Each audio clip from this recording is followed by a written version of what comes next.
The recording you're about to hear is from 1967, and it perfectly describes the world we live in today. Recorded by Myron C. Fagan, an American filmmaker who claimed to have seen secret documents that not only prove the existence of the Illuminati, but also link them to major events that occurred worldwide. These seemingly random events were not random at all. They were carried out by a secret group of individuals who have been orchestrating these events since the beginning of time. This satanic plot was launched back in the 1760s when it first came into existence under the name of the Illuminati.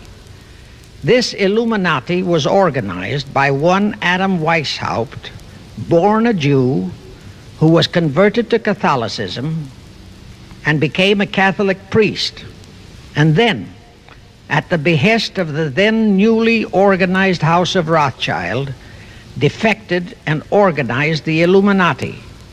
Naturally, the Rothschilds financed that operation. And every war since then, beginning with the French Revolution, has been promoted by the Illuminati, operating under various names and guises. I say under various names and guises because after the Illuminati was exposed and became too notorious, Weishaupt and his co-conspirators began to operate under various other names. In the United States, immediately after World War I, they set up what they called the Council on Foreign Relations, commonly referred to as the CFR. And this CFR is actually the Illuminati in the United States. And its hierarchy, the masterminds in control of the CFR, to a very great extent, are the descendants of the original Illuminati conspirators. But to conceal that fact, most of them changed their original family names to American-sounding names. For example, the true name of the Dillons, Clarence and Douglas Dillon, once Secretary of the U.S. Treasury Department, is Lepowski. I'll come back to all this later. There is a similar establishment of the Illuminati in England, operating under the name of the British Institute of International Affairs. There are similar secret Illuminati organizations in France, Germany, and other nations operating under different names. And all these organizations, including the CFR, continuously set up numerous subsidiary or front organizations that are infiltrated into every phase of the various nations' affairs. But at all times, the operations of these organizations were and are masterminded and controlled by the internationalist bankers, who in turn were and are controlled by the Rothschilds. One branch of the Rothschild family had financed Napoleon. Another branch of the Rothschilds, both branches the real masterminds of the Illuminati, financed Britain, Germany, and the other nations in the Napoleonic Wars. Immediately after the Napoleonic Wars, the Illuminati assumed that all the nations were so destitute and so weary of wars that they'd be glad for any solution. So the Rothschild stooges set up what they called the Congress in Vienna, and at that meeting they tried to create the first League of Nations, their first attempted one world government, on the theory that all the crowned heads of the European governments were so deeply in debt to them that they would willingly or unwillingly serve as their stooges. But the Tsar of Russia caught the stench of the plot and completely torpedoed it. The enraged Nathan Rothschild, then the head of that dynasty, vowed that someday he or his descendants would destroy the Tsar and his entire family. And his descendants did accomplish that very threat in 1917. At this point, bear in mind that the Illuminati was not set up to operate on a short-range basis. Normally, a conspirator of any type enters into a conspiracy with the expectation of achieving his objective during his own lifetime. But that was not the case with the Illuminati. True, they hoped to accomplish their objective during their lifetime. But, paraphrasing The Show Must Go On, the Illuminati operates on the very long-range basis. Whether it will take scores of years or even centuries, they have dedicated their descendants to keep the plot boiling until they hope the conspiracy is achieved. Now let's go back to the birth of the Illuminati. Adam Weishaupt was a Jesuit-trained professor of canon law, teaching in Ingolstadt University when he defected from Christianity to embrace the Luciferian conspiracy.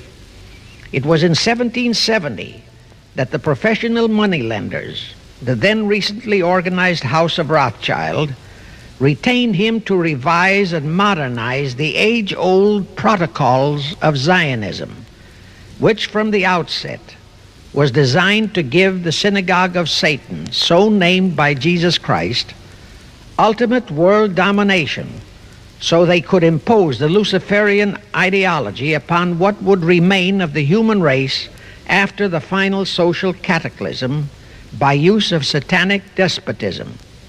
Weishaupt completed his task May 1st, 1776.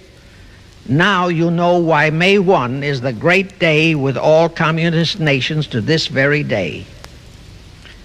That was the day, May 1, 1776, that Weishaupt completed his plan and officially organized the Illuminati to put the plan into execution. That plan required the destruction of all existing governments and religions. That objective was to be reached by dividing the masses of people whom he, Weishaupt, termed Goyim, or human cattle, into opposing camps in ever-increasing numbers on political, social, economic, and other issues, the very conditions we have in our country today. The opposing sides were then to be armed and incidents provided which would cause them to fight and weaken themselves and gradually destroy national governments and religious institutions. Again, I say, the very conditions in the world today. Now, just why did the conspirators choose the word Illuminati for their satanic organization? Weishaupt himself said that the word is derived from Lucifer and means holders of the light, using the lie that his objective was to bring about a one-world government to enable those with mental ability to govern the world and prevent all wars in the future. In short, using the word peace on earth as his bait, exactly as that same bait, peace, was used by the 1945 conspirators to foist the United Nations on us. Weishaupt, financed, I repeat, by the Rothschilds, recruited some 2,000 paid followers. These included the most intelligent men in the fields of arts and letters, education, the sciences, finance, and industry. He then established lodges of the Grand Orient, Masonic lodges, to be their secret headquarters. And I again repeat that in all of this, he was acting under orders from the House of Rothschild. The main features of the Weishaupt plan of operation required his Illuminati to do the following things to help them to accomplish their purpose.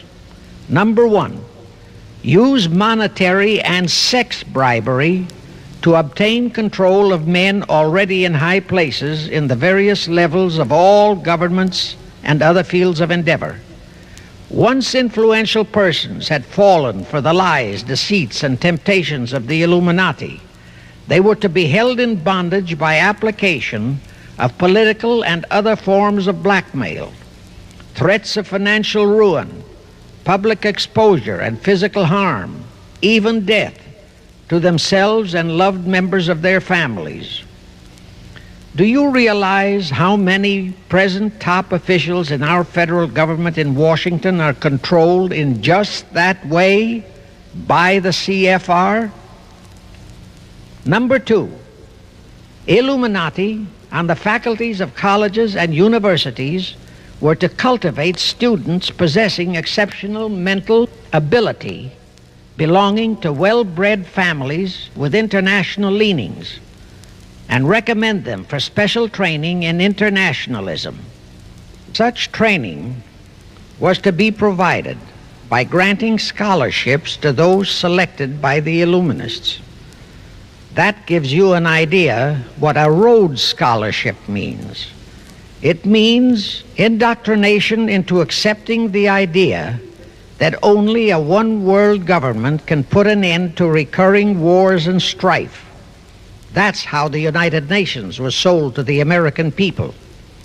All such scholars were to be first persuaded and then convinced that men of special talent and brains have the right to rule those less gifted on the ground that the masses don't know what is best for them physically, mentally, and spiritually. Number three, all influential people trapped into coming under the control of the Illuminati, plus the students who had been specially educated and trained, were to be used as agents and placed behind the scenes of all governments as experts and specialists, so they would advise the top executives to adopt policies which would, in the long run, serve the secret plans of the Illuminati one-world conspiracy and bring about the destruction of the governments and religions they were elected or appointed to serve.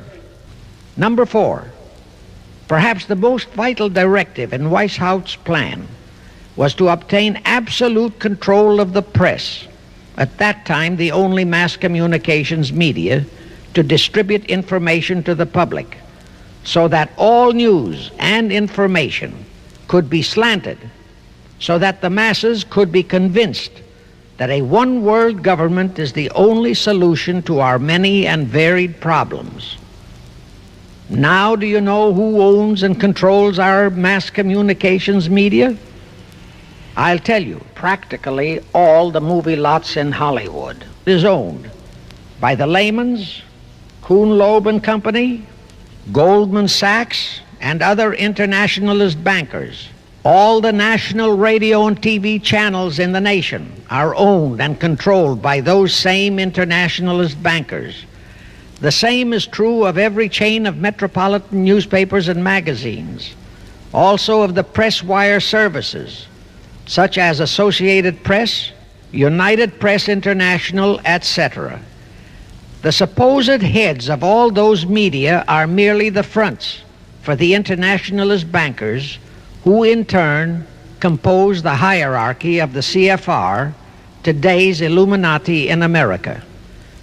Now can you understand why the Pentagon's press agent Sylvester so brazenly proclaimed that the government has the right to lie to the people? What he really meant was that our CFR-controlled government had the power to lie to and be believed by the brainwashed American people. And let's again go back to the first days of the Illuminati. Because Britain and France were the two greatest world powers in the late years of the 18th century, Weishaupt ordered the Illuminati to foment the colonial wars, including our Revolutionary War, to weaken the British Empire and organize the French Revolution to destroy the French Empire. He scheduled the French Revolution to start in 1789. However, in 1784, a true act of God placed the Bavarian government in possession of evidence which proved the existence of the Illuminati, and that evidence could have saved France if they, the French government, hadn't refused to believe it. Here is how that act of God happened. It was in 1874 that Weishaupt issued his orders for the French Revolution. A German writer named Zwack put it into book form. It contained the entire Illuminati story and Weishaupt's plans. A copy of this book was sent to the Illuminists in France, headed by Robespierre, whom Weishaupt had delegated to foment the French Revolution. The courier was struck and killed by lightning as he rode through Ratisbon on his way from Frankfurt to Paris. The police found the subversive documents on his body and turned them over to the proper authorities. After careful study of the plot, the Bavarian government ordered the police to raid Weishaupt's newly organized lodges of the Grand Orient and the homes of his most influential associates. All additional evidence thus discovered convinced the authorities the documents were genuine copies of the conspiracy by which the Illuminati planned to use wars and revolutions to bring about the establishment of a one-world government, the powers of which they, headed by the Rothschilds, intended to usurp as soon as it was established, exactly in line with the United Nations plot of today.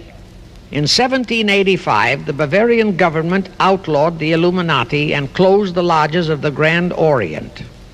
In 1786, they published all the details of the conspiracy. The English title of that publication is The Original Writings of the Order and Sect of the Illuminati. Copies of the entire conspiracy were sent to all the heads of church and state in Europe. But the power of the Illuminati, which was actually the power of the Rothschilds, was so great that this warning was ignored.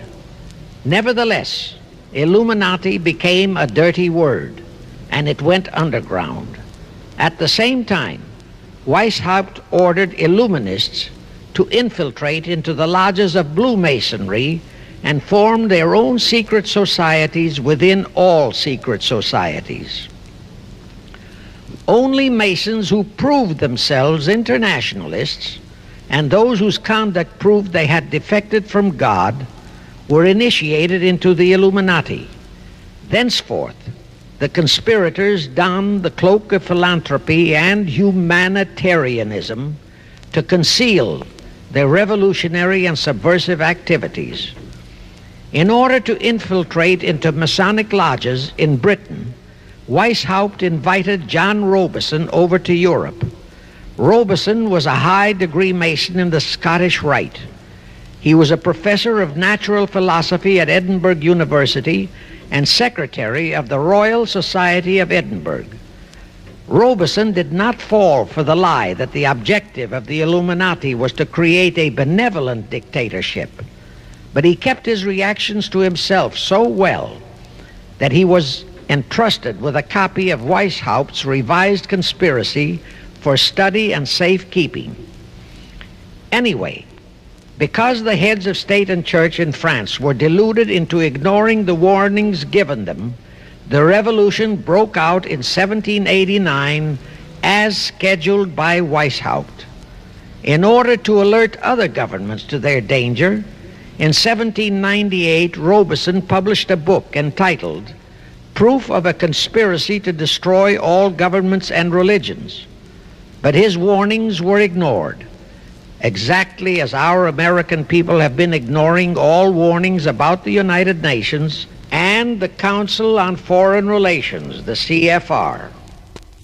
Now here is something that will stun and very likely outrage many who hear this, but there is documentary proof that our own Thomas Jefferson and Alexander Hamilton became students of Weishaupt's.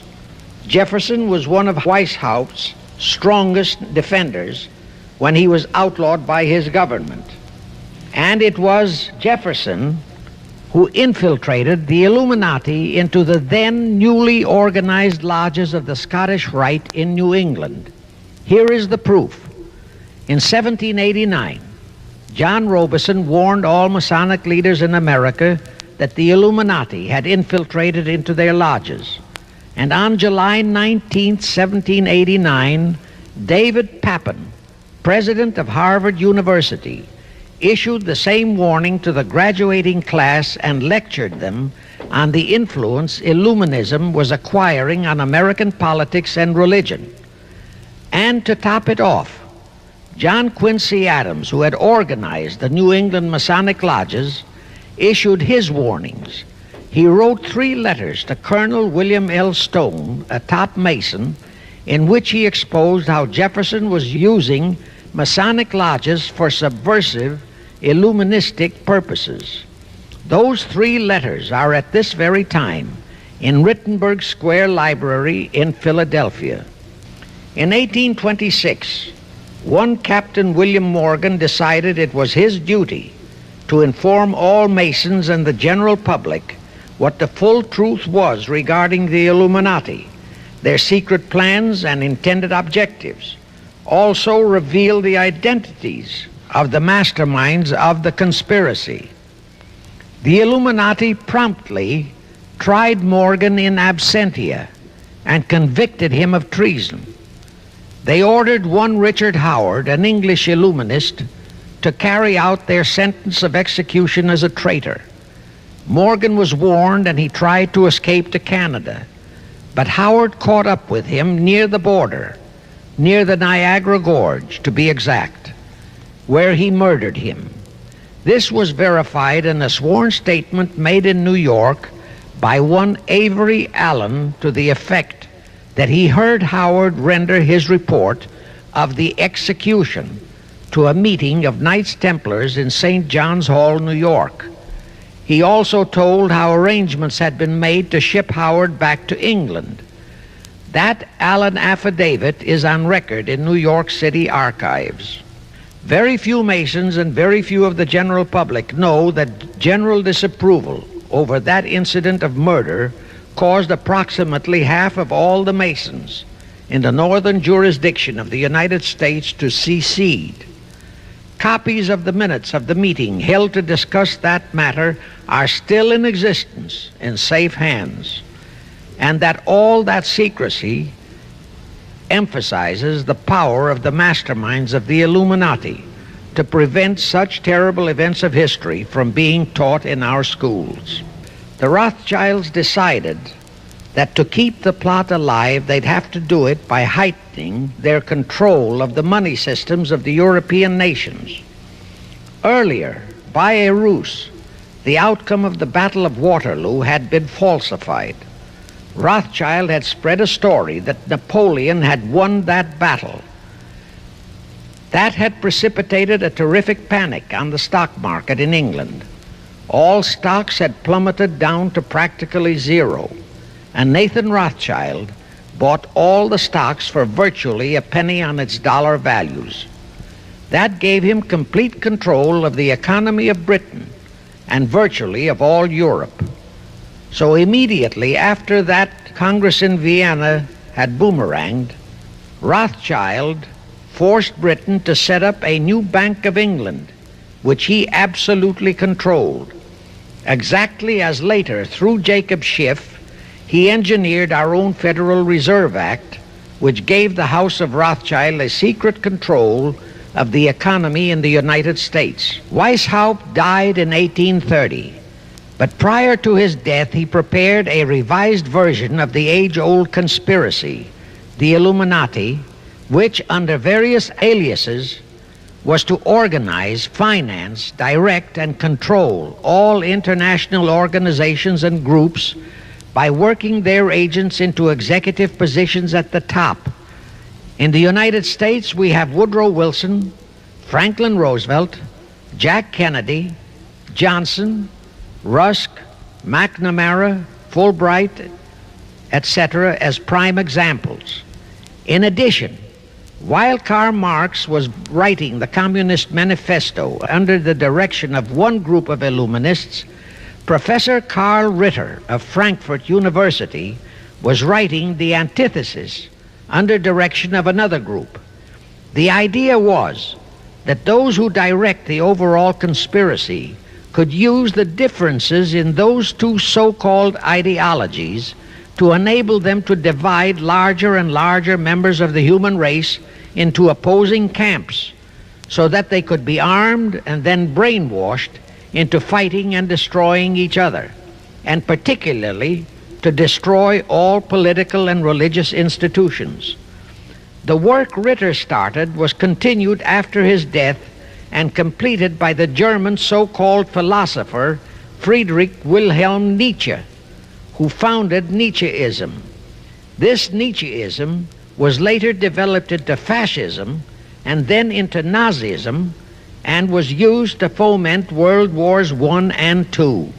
In 1834, the Italian revolutionary leader Giuseppe Mazzini was selected by the Illuminati to direct their revolutionary program throughout the world. He served in that capacity until he died in 1872. But some years before he died, Mazzini had enticed an American general named Albert Pike into the Illuminati. Pike was fascinated by the idea of a one-world government, and ultimately he became the head of this Luciferian conspiracy.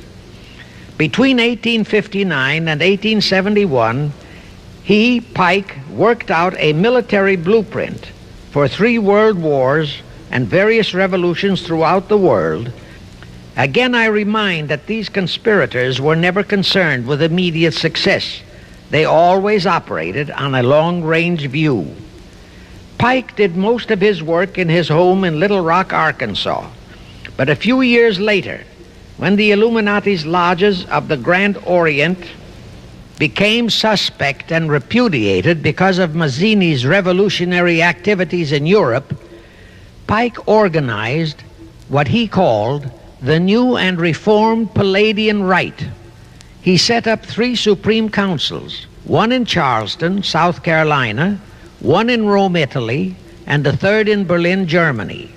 He had Mazzini establish 23 subordinate councils in strategic locations throughout the world. These have been the secret headquarters of the world revolutionary movement ever since. Long before Marconi invented radio, the scientists in the Illuminati had found the means for Pike and the heads of his councils to communicate secretly. It was the discovery of that secret that enabled intelligence officers to understand how apparently unrelated incidents, one such as the assassination of an Austrian prince at Sarajevo, took place simultaneously throughout the world, which developed into a war or a revolution. Pike's plan was as simple as it has proved effective. It called for communism, Nazism, political Zionism, and other international movements be organized and used to foment 3 global world wars and at least 2 major revolutions. The First World War was to be fought so as to enable the Illuminati to destroy Tsarism in Russia, as vowed by Rothschild after the Tsar had torpedoed his scheme at the Congress in Vienna, and to transform Russia into a stronghold of atheistic communism. The differences stirred up by agents of the Illuminati between the British and German empires were to be used to foment this war. After the war would be ended, communism was to be built up and used to destroy other governments and weaken religions. World War II, when and if necessary, was to be fomented by using the controversies between fascists and political Zionists. And here let it be noted that Hitler was financed by Krupp, the Warburgs, the Rothschilds, and other internationalist bankers, and that the slaughter of the supposed 600,000 Jews by Hitler didn't bother the Jewish internationalist bankers at all. That slaughter was necessary in order to create worldwide hatred of the German people and thus bring about the war against them. In short, this Second World War was to be fought to destroy Nazism and to increase the power of political Zionism so that the State of Israel could be established in Palestine. As we know now, Roosevelt, Churchill, and Stalin put that exact policy into effect, and Truman, Eisenhower, Kennedy, and Johnson continued that same exact policy. World War III is to be fomented by using the so-called controversies the agents of the Illuminati, operating under whatever new name, are now stirring up between the political Zionists and the leaders of the Muslim world.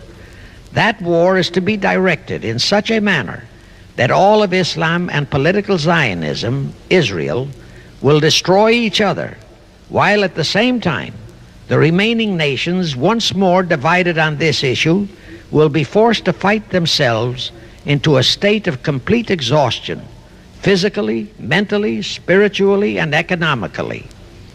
Now, can any thinking person doubt that the intrigue now going on in the Near, Middle, and Far East is designed to accomplish that satanic objective?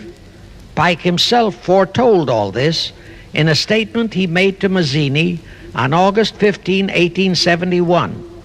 Pike stated, "Those who will inspire to undisputed world domination will provoke the greatest social cataclysm the world has ever known."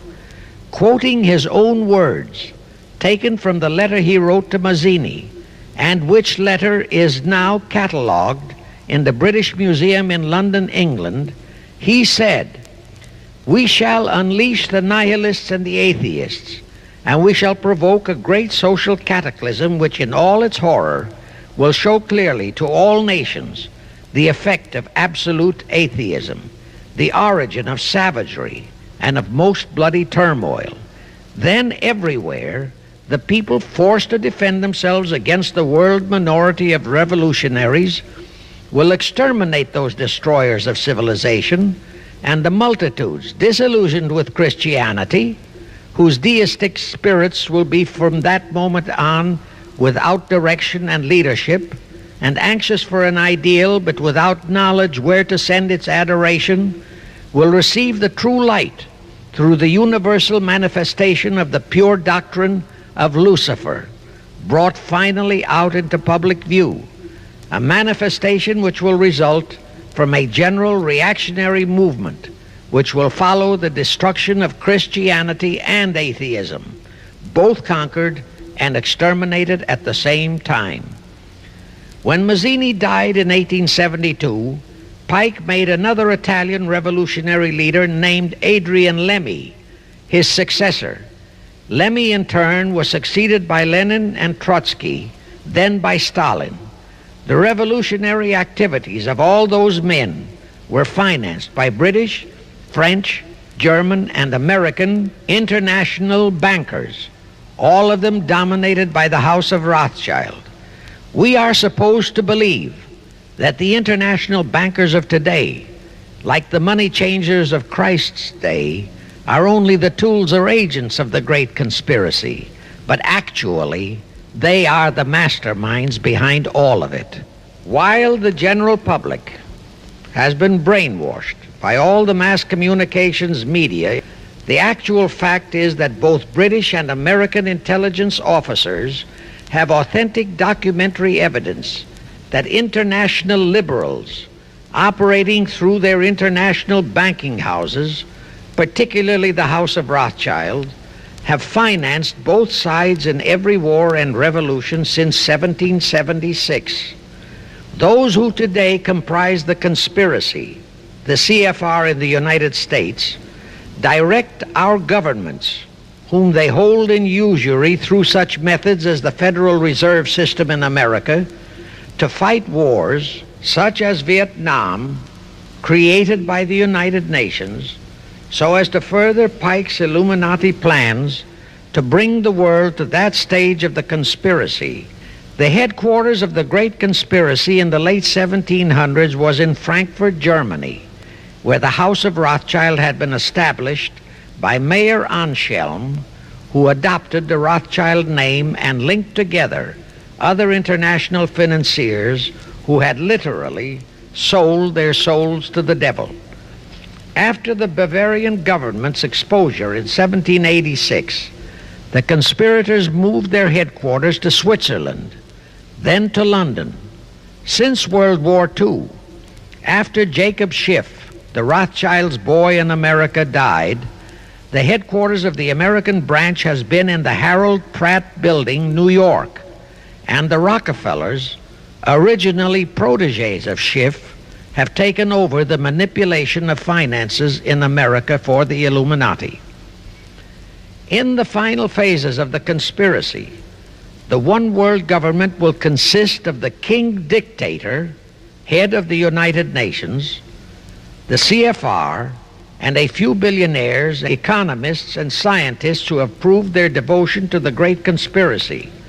All others are to be integrated into a vast conglomeration of mongrelized humanity, actually slaves. Now let me show you how our federal government and the American people have been sucked into the one world takeover plot of the Illuminati great conspiracy. And always bear in mind that the United Nations was created to become the housing for that one world so-called liberal conspiracy. The real foundations of the plot for the takeover of the United States were laid during the period of our Civil War. Not that Weishaupt and the earlier masterminds had ever overlooked the New World.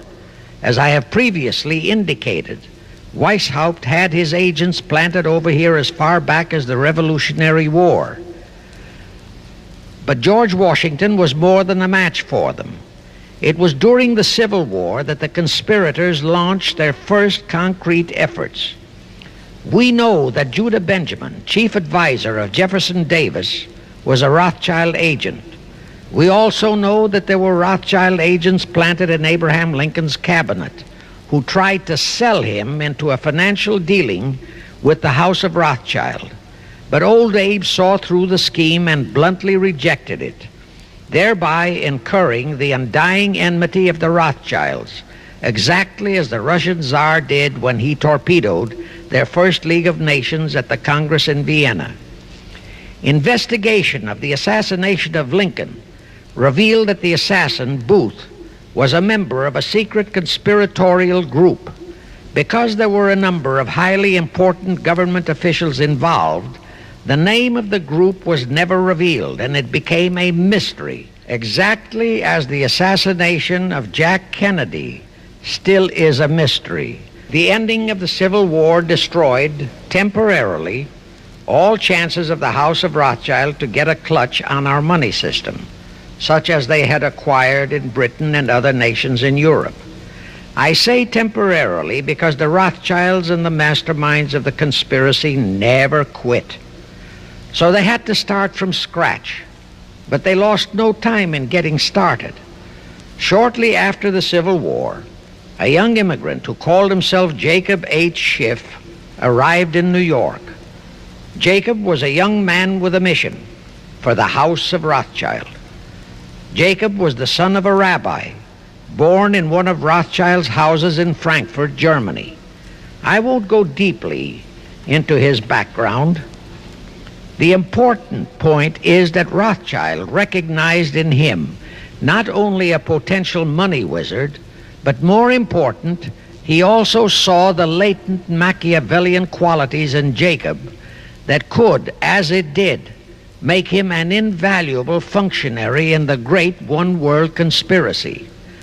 After a comparatively brief training period in the Rothschilds' London bank, Jacob left for America with instructions to buy into a banking house, which was to be the springboard to acquire control of the money system of the United States.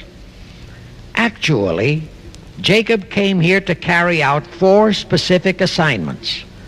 Number 1, and most important, was to acquire control of America's money system. Number 2, find desirable men who, for a price, would be willing to serve as stooges for the great conspiracy and promote them into high places in our federal government, our Congress, in the U.S. Supreme Court, and all federal agencies. Number 3, create minority group strife throughout the nations, particularly between whites and blacks. Number 4, create a movement to destroy religion in the United States, but Christianity to be the chief target.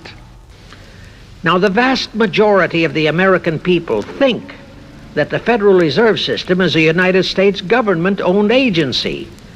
That is positively false.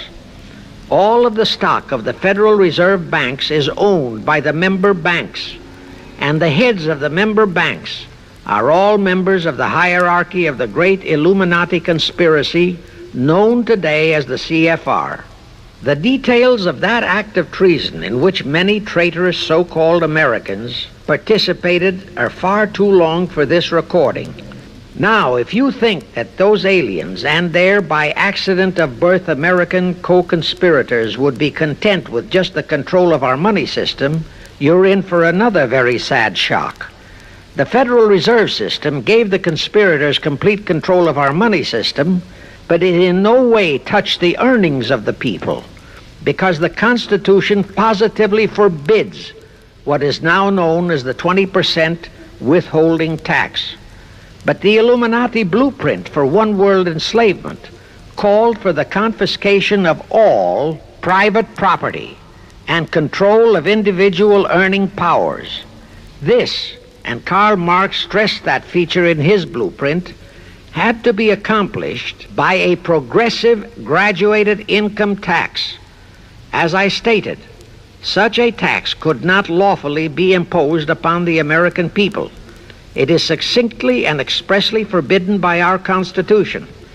Thus, only an amendment to the Constitution could give the federal government such confiscatory powers. Well, that too was not an insurmountable problem for our Machiavellian plotters. The same elected leaders in both houses of Congress and the same Mr. Woodrow Wilson, who signed the infamous Federal Reserve Act into law, amended the Constitution to make the federal income tax, known as the 16th Amendment, a law of the land. Both are illegal under our Constitution. In short, the same traitors signed both betrayals, the Federal Reserve Act and the 16th Amendment, into law. However, it seems that nobody ever realized that the 16th Amendment was set up to rob, and I do mean rob, the people of their earnings via the income tax provision. The plotters didn't fully use that provision until World War II, when that great humanitarian, Franklin Roosevelt, applied a 20% withholding tax on all small wage earners and up to 90% on higher incomes. Oh, of course, he faithfully promised that it would be only for the duration of the war. But what was a promise to such a charlatan who in 1940, when he was running for his third term, kept proclaiming, "I say again and again and again that I will never send American boys to fight on foreign soil"? Remember? He was proclaiming that even as he was already preparing to plunge us into World War II by enticing the Japanese into that sneak attack on Pearl Harbor to furnish him with his excuse. And before I forget, let me remind you that another charlatan named Woodrow Wilson used exactly that same campaign slogan in 1916. His slogan was, "Re-elect the man who will keep your sons out of the war." Exactly the same formula, exactly the same promises. But wait, as Al Jolson used to say, you ain't heard nothing yet. That 16th Amendment income tax trap was intended to confiscate, rob, the earnings only of the common herd, you and me. It was not intended to even touch the huge incomes of the Illuminati gang, the Rockefellers, the Carnegies, the Lehmans, and all the other conspirators. So together with that 16th Amendment, they created what they called the tax-free foundations. That would enable the conspirators to transform their huge wealth into such so-called foundations and avoid payment of virtually all income taxes. The excuse for it was that the earnings of those tax-free foundations would be devoted to humanitarian philanthropy. So we now have the several Rockefeller foundations, the Carnegie Endowment Fund, the Ford Foundation, the Mellon Foundation, and hundreds of similar tax-free foundations. And what kind of philanthropy do these foundations support? Well, they finance all the civil rights groups that are creating all the chaos and rioting all over the country. In short, the tax-free foundation financed those who are doing the job for the Illuminati Great Conspiracy. Our CFR Illuminati-controlled federal government can grant tax-free status to all foundations and pro-red one-world outfits, such as the Fund for the Republic. But if you, or a patriotic pro-organization, is too outspokenly pro-American, they can terrify and intimidate you by finding a misplaced comma in your income tax report and by threatening you with penalties, fines, and even prison. Future historians will wonder how the American people could have been so naive and stupid as to have permitted such audaciously brazen acts of treason as the Federal Reserve Act and the 16th Amendment. Well, they were not naive and they were not stupid. The answer is they trusted the men they elected to safeguard our country and our people, and they just didn't have even an inkling about either betrayal until after each one had been accomplished. It was the Illuminati-controlled mass communications media that kept and is keeping our people naive and stupid and unaware of the treason being committed. Now the great question is, when will the people wake up and do to our traitors of today what George Washington and our founding fathers would have done to Benedict Arnold? Actually, Benedict Arnold was a petty traitor compared to our present traitors in Washington. Now let's go back to the events that followed the rape of our Constitution by the passage of the Federal Reserve Act of the 16th Amendment. With Wilson completely under their control, the masterminds of the great conspiracy put in motion their next and what they hoped would be their final steps to achieve their one-world government. The first of those steps was to be World War I. Why war? Simple. The only excuse for a one-world government is that it will supposedly ensure peace. The only thing that can make people cry for peace is war. War brings chaos, destruction, exhaustion, to winner as well as to loser. It brings economic ruin to both. Most important, it destroys the flower of the young manhood of both. To the saddened and heartbroken oldsters, the mothers and fathers, who are left with nothing but memories of their beloved sons, peace becomes worth any price. And that is the emotion upon which the conspirators depend for the success of their satanic plot. Throughout the 19th century, from 1814 to 1914, the world as a whole was at peace. Such wars as the Franco-Prussian, our own Civil War, the Russo-Japanese War, were what might be termed local disturbances that did not affect the rest of the world. All the great nations were prosperous, the peoples staunchly nationalistic and fiercely proud of their sovereignties. It was utterly unthinkable that the French and the German peoples would be willing to live under a one-world government, or the Turks and the Russians, or the Chinese and the Japanese. Even more unthinkable that a Kaiser Wilhelm or a Franz Joseph or a Tsar Nicholas or any monarch would willingly and meekly surrender his throne to a one-world government. But bear in mind that the peoples in all nations are the real power, and only one thing, war, could make the peoples yearn and clamor for a peace-ensuring one-world government. But it would have to be a frightful and horribly devastating war. It could not be just a local disturbing war between just two nations. It would have to be a world war. No major nation must be left untouched by the horrors and devastation of such a war. The cry for peace must be made universal. Actually, that was the format set by the Illuminati and Nathan Rothschild at the turn of the 19th century. They first maneuvered all of Europe into the Napoleonic Wars. Then the Congress in Vienna, which they, and particularly Rothschild, planned to transform into a League of Nations, which was to have been the housing for their one-world government, exactly as the present United Nations was set up to be the housing for the forthcoming, God forbid, one-world government. Anyway, that was the format the House of Rothschild and Jacob Schiff decided to employ to achieve their objective in 1914. Of course, they knew that that same format had failed in 1814, but they theorized that was only because the Tsar of Russia had torpedoed that scheme. Well, the present 1914 conspirators would eliminate that 1814 fly in the ointment. They'd make sure that after the New World War, they were conspiring, there'd be no Tsar of Russia around to throw monkey wrenches into the machinery. History records that World War I was precipitated by a trivial incident, the kind of incident both Weishaupt and Albert Pike had incorporated in their blueprints. That incident was the assassination of an Austrian archduke, arranged by the Illuminati masterminds. The war followed. It involved Germany, Austria-Hungary, and their allies, so-called the Axis powers, against France, Britain, and Russia, called the Allies. Only the United States was not involved during the first 2 years. By 1917, the conspirators had achieved their primary objective. All of Europe was in a state of destitution.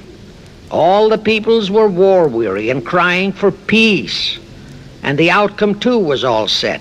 It was to come as soon as the United States would be hurled in on the side of the Allies. And that was all set to happen immediately after Wilson's re-election. After that, there could be only one outcome: complete victory for the Allies. When Wilson was campaigning for re-election in 1916, his chief appeal was, "Re-elect the man who will keep your sons out of the war."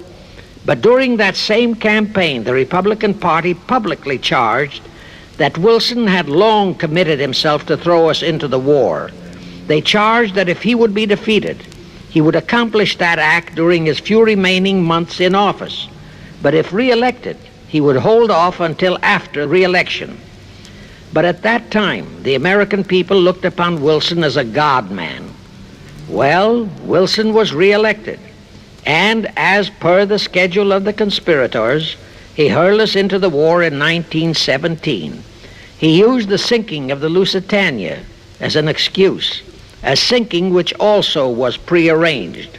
Roosevelt, also a God-man in the eyes of the American people, followed the same technique in 1941 when he used the prearranged Pearl Harbor attack as his excuse for hurling us into World War II. Now, exactly as the conspirators planned, victory for the Allies would eliminate all the monarchs of the defeated nations and leave all their peoples leaderless, confused, bewildered, and perfectly conditioned for the one world government the great conspiracy intended would follow. But there still would be an obstacle, the same obstacle that had balked the Illuminati and Rothschild at that Congress in Vienna peace gathering after the Napoleonic Wars. Russia would be on the winning side this time, as it was in 1814. Therefore, the Tsar would be securely on his throne. Here it is pertinent to note that Russia, under the Tsarist regime, had been the one country in which the Illuminati had never made any headway, nor had the Rothschilds ever been able to infiltrate their banking interests.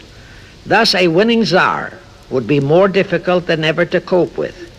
Even if he could be enticed into a so-called League of Nations, it was a foregone conclusion that he would never, but never go for a one-world government.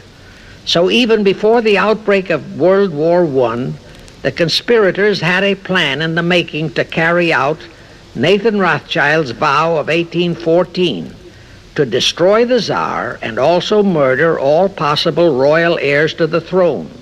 And it would have to be done before the close of the war, and the Russian Bolsheviki were to be their instruments in this particular plot. From the turn of the century, the chiefs of the Bolsheviki were Nikolai Lenin, Leon Trotsky, and later Joseph Stalin. Of course, those were not their true family names. Prior to the outbreak of the war, Lenin headquartered in Paris. After the outbreak, Switzerland became his haven. Trotsky's headquarters were on the Lower East Side in New York, largely the habitat of Russian Jewish refugees. Both Lenin and Trotsky were similarly bewhiskered and unkempt. In those days, that was the badge of Bolshevism. Both lived well, yet neither had a regular occupation. Neither had any visible means of support. yet both always had plenty of money. All those mysteries were solved in 1917. Right from the outset of the war, strange and mysterious goings-on were taking place in New York. Night after night, Trotsky darted furtively in and out of Jacob Schiff's palatial mansion. And in the dead of those same nights, there were gatherings of hoodlums of New York's Lower East Side, all of them Russian refugees, at Trotsky's headquarters, and all were going through some mysterious sort of training process. But it was all shrouded in mystery. Nobody talked, although it did leak out that Schiff was financing all of Trotsky's activities. Then suddenly Trotsky vanished. So did approximately 300 of his trained hoodlums. Actually, they were on the high seas in a Schiff-chartered ship bound for a rendezvous with Lenin and his gang in Switzerland. And on that ship was $20 million in gold, the $20 million Schiff provided to finance the Bolsheviki takeover of Russia. In anticipation of Trotsky's arrival, Lenin prepared to throw a party in his Switzerland hideaway. Men of the very highest places in the world were to be guests at that party. Among them were the mysterious Colonel Edward Mandel House, Woodrow Wilson's mentor and palsy-walsy, and more important, Schiff's special and confidential messenger. Another of the expectant guests was Warburg of the Warburg banking clan in Germany, who were financing the Kaiser, and whom the Kaiser had rewarded by making him chief of the secret police of Germany. In addition, there were the Rothschilds of London and Paris, also Litvinov, Kaganovich, Stalin, who was then head of a train and bank-robbing gang of bandits. He was known as the Jesse James of the Urals. And here I must remind that England and France were then long in war with Germany, and that on February 3, 1917, Wilson had broken off all diplomatic relations with Germany. Therefore, Warburg, Colonel House, the Rothschild, and all those others were enemies. But of course, Switzerland was neutral ground where enemies could meet and be friends, especially if they had some scheme in common. That Lenin party was very nearly wrecked by an unforeseen incident. The Schiff-chartered ship on its way to Switzerland was intercepted and taken into custody by a British warship. But Schiff quickly rushed orders to Wilson to order the British to release the ship intact with the Trotsky hoodlums and the gold. Wilson obeyed. He warned the British that if they refused to release the ship, the United States would not enter the war in April as he had faithfully promised a year earlier. The British heeded the warning. Trotsky arrived in Switzerland, and the Lenin party went off as scheduled.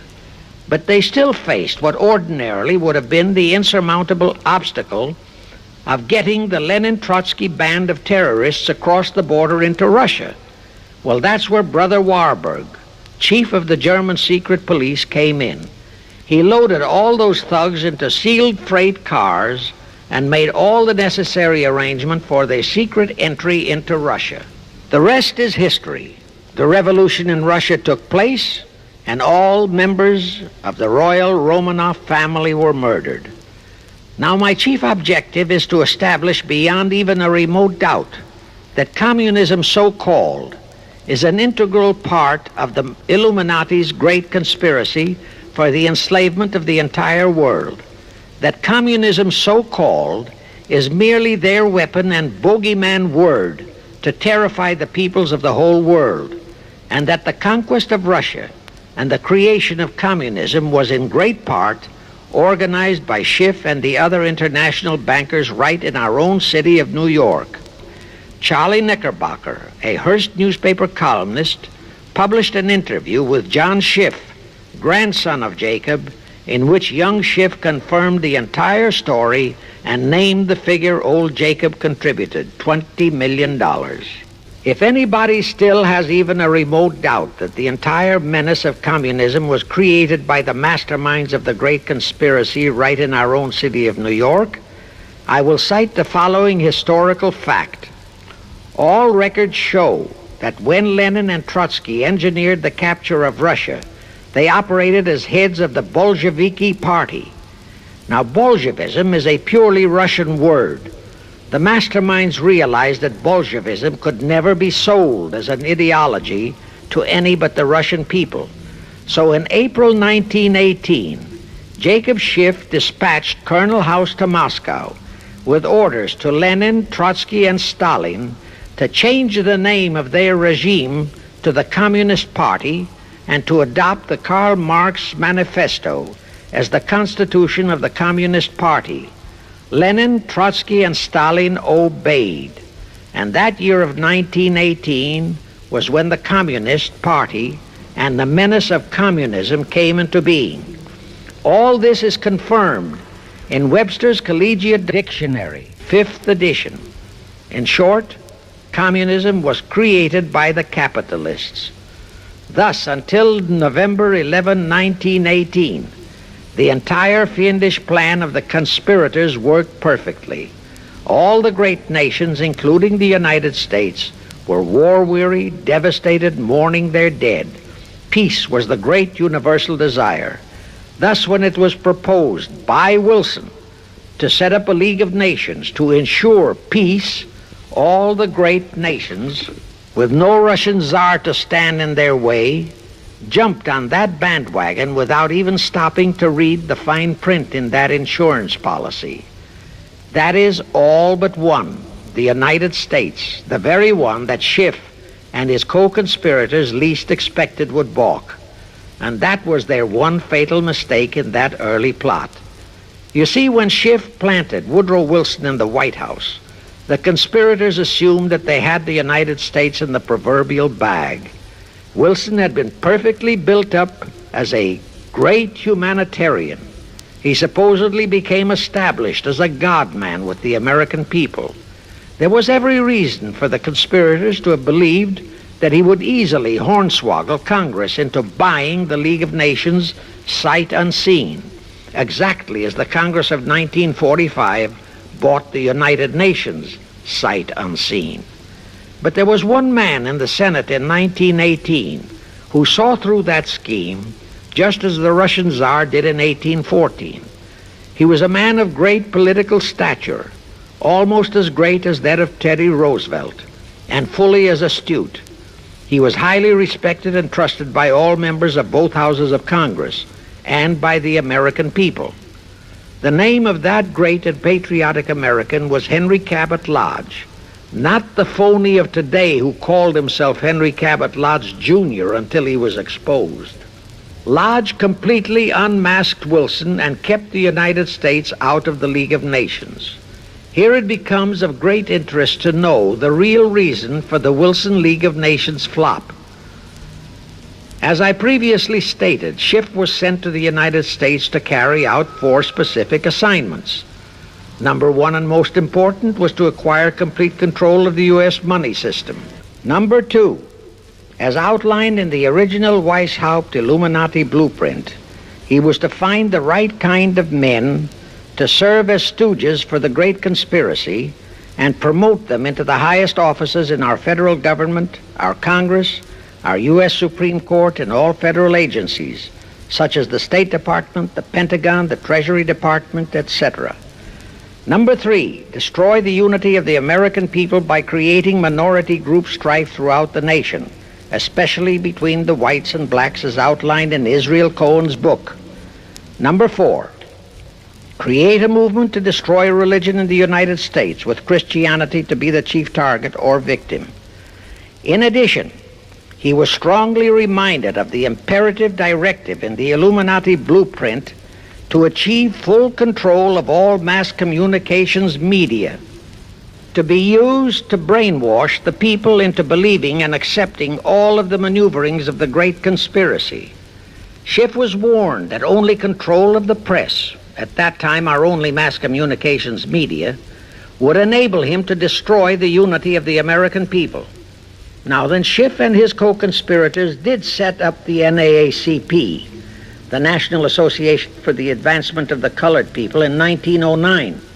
And in 1913, he set up the Anti-Defamation League of the B'nai B'rith. Both were to create the necessary strife. But in the early years, the ADL operated very timidly, perhaps for fear of a pogrom-like action by an aroused and enraged American people. In addition, he, Schiff, was busy developing and infiltrating the stooges to serve in all high places in our Washington government and in the job of acquiring control of our money system and the creation of the 16th Amendment. He also was very busy with the organizing of the plot for the takeover of Russia. In short, he was kept so busy with all those jobs that he completely overlooked the supreme job of acquiring complete control of our mass communications media. That oversight was the direct cause for Wilson's failure to lure the United States into the League of Nations, because when Wilson decided to go to the people to overcome the opposition of the Lodge-controlled Senate, despite his established but phony reputation as a great humanitarian, he found himself faced by a solidly united people and by a loyal press whose only ideology was Americanism and the American way of life. At that time, due to the ineptness and ineffectiveness of both the ADL and the NAACP, there were no organized minority groups, no Negro problems, no so-called anti-Semitic problem to sway the people's thinking. There were no lefts, there were no rights, no prejudices for crafty exploitations. Thus, Wilson's League of Nations appeals fell on deaf ears. The control of the press was assigned to Rockefeller. Thus, Henry Luce, who recently died, was financed to set up a number of national magazines, among them Life, Time, Fortune, and others, which publish USSR in America. The Rockefellers also directly or indirectly financed the Cowles Brothers Look magazine and a chain of newspapers. They also financed a man named Sam Newhouse to buy up and build a chain of newspapers all over the country. And the late Eugene Meyer, one of the founders of CFR, bought the Washington Post, Newsweek, the weekly magazine, and other publications. At the same time, CFR began to develop and nurture a new breed of scurrilous columnists and editorial writers, such as Walter Lippmann, Drew Pearson, the Alsops, Herbert Matthews, Irwin Canham, and others of that ilk, who called themselves liberals, who proclaimed that Americanism is isolationism, that isolationism is warmongerism, that anti-communism is anti-Semitism and racism.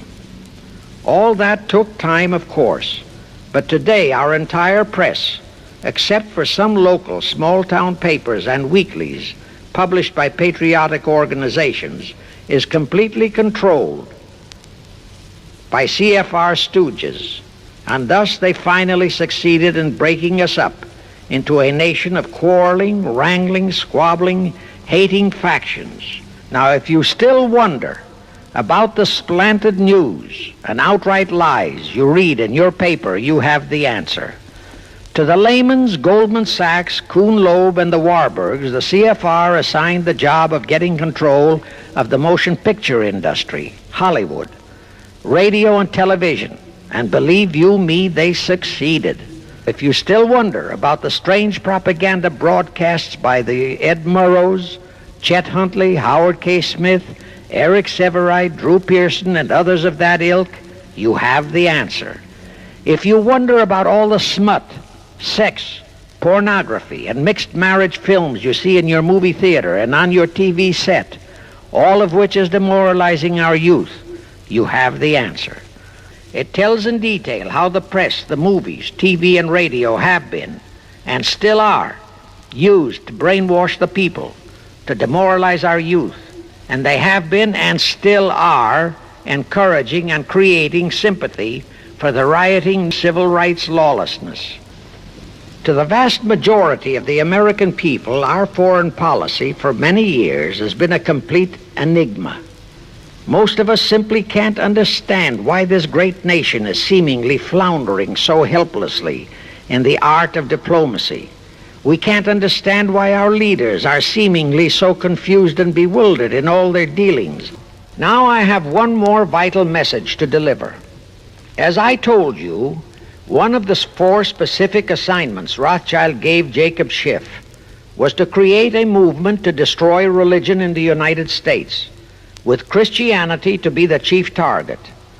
For a very obvious reason, the Anti-Defamation League wouldn't dare to attempt it, because such an attempt could create the most terrible bloodbath in the history of the world, not only for the ADL and the conspirators, but for the millions of innocent Jews. Schiff turned that job over to Rockefeller for another specific reason. The destruction of Christianity could be accomplished only by those who are entrusted to preserve it, by the pastors, the men of the cloth. As a starter, John D. Rockefeller picked up a young so-called Christian minister by the name of Dr. Harry F. Ward, Reverend Ward, if you please. At that time, he was teaching religion at the Union Theological Seminary. Rockefeller found a very willing Judas in this reverend. Thereupon, in 1907, he financed him to set up the Methodist Foundation of Social Service. And Ward's job was to teach bright young men to become so-called ministers of Christ and to place them as pastors of churches. While teaching them to become ministers, the Reverend Ward also taught them how to very subtly and craftily preach to their congregations that the entire story of Christ is a myth, to cast doubts on the divinity of Christ, to cast doubts about the Virgin Mary.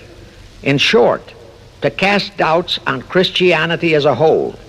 It was not to be a direct attack, but much of it by crafty insinuation that was to be applied in particular to the youth in the Sunday schools.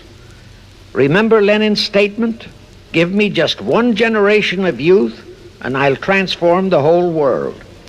Then, in 1908, the Methodist Foundation of Social Service, which incidentally was America's first Communist Front organization, changed its name to the Federal Council of Churches. By 1950, the Federal Council of Churches was becoming very suspect. So in 1950, they changed the name to the National Council of Churches. Do I have to tell you more about how this National Council of Churches is deliberately destroying faith in Christianity? I don't think so. But this I will tell you. If you are a member of any congregation whose pastor and church are members of this Judas organization, your contributions are helping the Illuminati's plot to destroy religion and your faith in God and Jesus Christ. In times of reductions, he stands tall. Follower of Jesus hears the call. Battles against shadows, fights the night. Illuminati's there.